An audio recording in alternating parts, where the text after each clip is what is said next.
क्या आपका दिमाग भी ऑटोमेटिकली कार्बन का परसेंटेज और हाइड्रोजन का परसेंटेज कैलकुलेट करके आंसर मार्क कर देता है?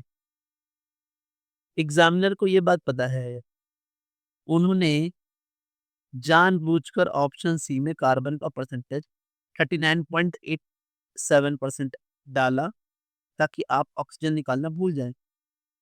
एक छोटी सी रीडिंग गलती और आपका पूरा calculation waste. Let's break down 100 minus rule so you need to survive this. तो एक बार क्वेश्चन को रीड कर लेते हैं। On combustion of 0.210 gram of organic compound containing carbon, hydrogen and oxygen give 0.12 gram H2O and 0.307 gram of CO2. The percentage of hydrogen and oxygen in the given organic compound respectively are. So sample sample हमें दिया है 0.21 ग्राम। Sample है 0.21 ग्राम। एक बार लिख सकते हैं सारा data. आइए, सैंपल इज इक्वल टू 0.21 ग्राम। ठीक है, नाउ H2O कितना फॉर्म हुआ है? It is 0.127 gram and CO2 formed is 0.307 ग्राम। ठीक है, ये सारे डेटाज लॉक हमारे पास। अब सबसे पहले हमें क्या करना पड़ेगा, यहाँ से हम नंबर ऑफ मोल्स निकालेंगे। नंबर ऑफ मोल्स CO2 पे निकालेंगे, फिर number of moles of H2O निकालेंगे, वहाँ से फिर कार्बन के नंबर ऑफ मोल्स निकालेंगे, फिर हाइड्रोजन के नंबर ऑफ मोल्स निकालेंगे और फिर रिस्पेक्टिव नंबर ऑफ मोल्स को हम मास में कन्वर्ट करेंगे। इसके बाद हाइड्रोजन का परसेंटेज निकालेंगे, फिर ऑक्सीजन का परसेंटेज निकालने के लिए हमें कार्बन और हाइड्रोजन दोनों के मासेस को टोटल मास में से माइनस करना होगा, जिसके बाद मैं आपसे कर रहा था कि 100 माइनस करना होगा और फिर ऑक्सीजन का परसेंटेज फाइनली हम इस तरीके से पा लेंगे। तो आइए आगे का कैलकुलेशन करते हैं। ठीक है, so now moles of CO2 directly 0.307 weight by molecular weight that is 44। तो ये आ गया 0.00697। अब थोड़ा सा अगर हम ध्यान दें तो जितने हमारे CO2 के मोल्स हैं, so moles of carbon is equals to moles of, है ना, CO2, एंड वो भी कितना है 0.00697 है। तो फिर जो मास आएगा, mass of carbon is equals to 0.00697 into 12। ठीक है, मल्टीप्लाई करना बहुत इजी होता है स्टूडेंट्स, मल्टीप्लाई कर लें। मल्टीप्लाई करने के बाद ये आएगा 0.0838 ग्राम, है ना। यहीं से ऐसे ही हम सेम जैसे हमने डिस्कस करा था, हम मोल्स ऑफ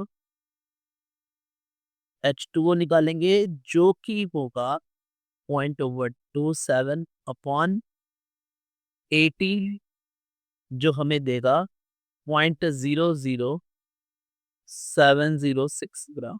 ठीक है, अब यहाँ अगर हम देखें तो moles of hydrogen is equal to 2 into moles of H2।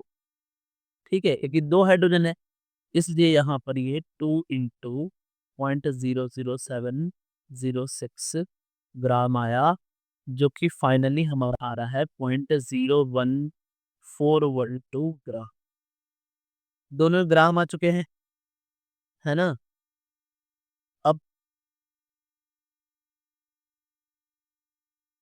यहाँ ये बात ध्यान रखनी है क्योंकि मैंने डायरेक्टली ग्राम में यहाँ लिखा है, तो ये एक्चुअली मोलर मास 1 होता है, तो ये ग्राम भी चल जाएगा यहाँ पर, है ना? And now mass of oxygen is equals to total mass minus mass of carbon plus mass of hydrogen. तो ये आ गया हमारा 0.21 में से हम माइनस कर रहे हैं 0.0838 प्लस 0.0142, जो कि फाइनली हमें देगा 0.1121 ग्राम, है ना? अब अगर हम परसेंटेज निकालें तो फिर तुम्हारा हाइड्रोजन का परसेंटेज होगा, हाइड्रोजन का परसेंटेज दैट इज 0.0 है 1412 upon 0.21 into 100, 6.72%, and percentage of oxygen will be 0.1121 upon 0.21 into 100, जो कि आएगा 53.4%। ठीक है, तो फाइनल आंसर है आपका बी।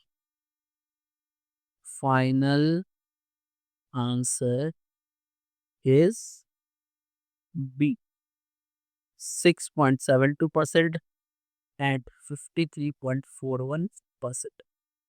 गोल्डन रूल क्या है? तो गोल्डन रूल है is percentage of carbon calculated from CO2, percentage of hydrogen calculated from H2O, and percentage of oxygen, है ना, calculated by 100 माइनस डिफरेंस। आपने देखा भी, हमने डिफरेंस किया, इसको हम बोलते हैं standard standard combustion combustion method. ठीक है, इसको बोलते हैं स्टैंडर्ड कंबशन। सो ये था स्टूडेंट्स, थैंक्स सब्सक्राइब फॉर, है ना?